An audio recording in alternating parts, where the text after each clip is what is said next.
Hey guys, we're on day 6 of your common fitness questions answered, and today we're going to talk about running and is it in fact bad for your knees and joints? Okay, there's a lot of controversy and questions about that, okay? And the answer would depend on a number of things. If done properly, then it is not bad for your knees and joints. It's perfectly safe. If done improperly, and if using improper footwear, it can be disastrous.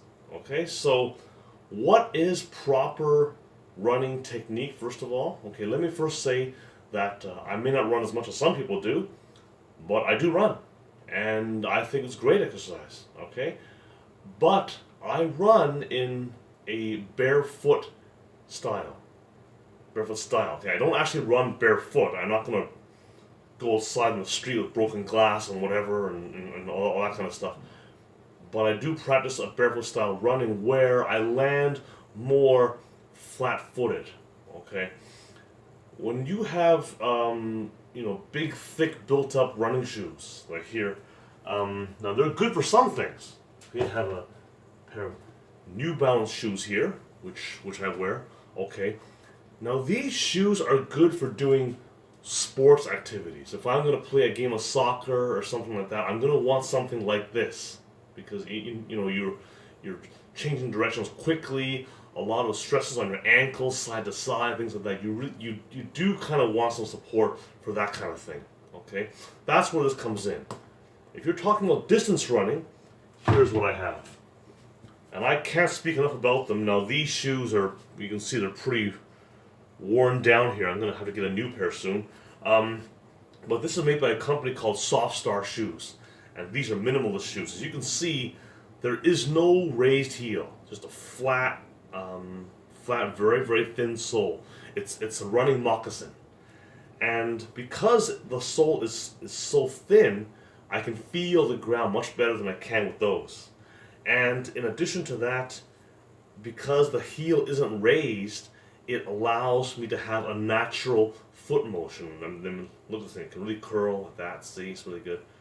And so it allows me to have that natural foot function, foot motion. If you walk around barefoot, you watch how you walk barefoot compared to how you walk in shoes with heels, and you will see that when you're walking in barefoot, you will tend to land flatter.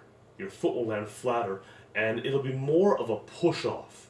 I always say it's more like a rear wheel drive car. All right, you're kind of pushing off. You're not doing a hard heel strike like clunk, clunk.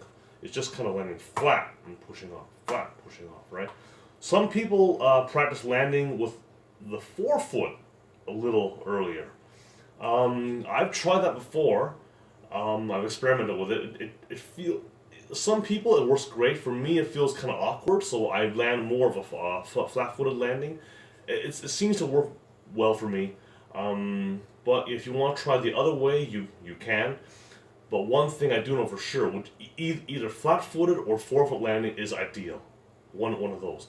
The hard heel strike, which most people do, is the worst thing for you, and that's why a lot of people have injuries. Okay, there is a tribe in South America, and I believe they're called the Tarahumara Indians, and they run either barefooted or sandals. Sandals made out of spare tires with ropes and things. Really, really minimalist stuff. The only reason why they wear those is to protect their feet from cuts and rocks and twigs and things like that.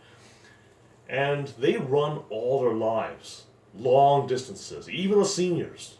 Okay, and they don't really have the knee and joint pain that which we have here because they've run with proper technique all their lives. Okay, so once again, is running safe? Yeah, it's safe as long as you run in a proper technique.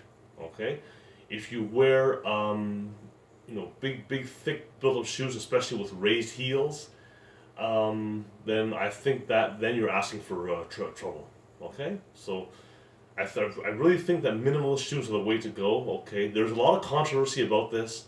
Okay, I am a firm believer in minimalist shoes for running. For some sports applications, like I mentioned before, running shoes may be the better option, okay? But for running, absolutely minimalist. That's the way to go if you want to have longevity in this, okay? So, anyways, I hope this helps. Please visit my blog, www.chriswongfitness.com/blog, and follow me on social media, Chris Wong Fitness, and on Facebook, I am in Home Trainer Oakville, okay? So, see you guys tomorrow for day 7.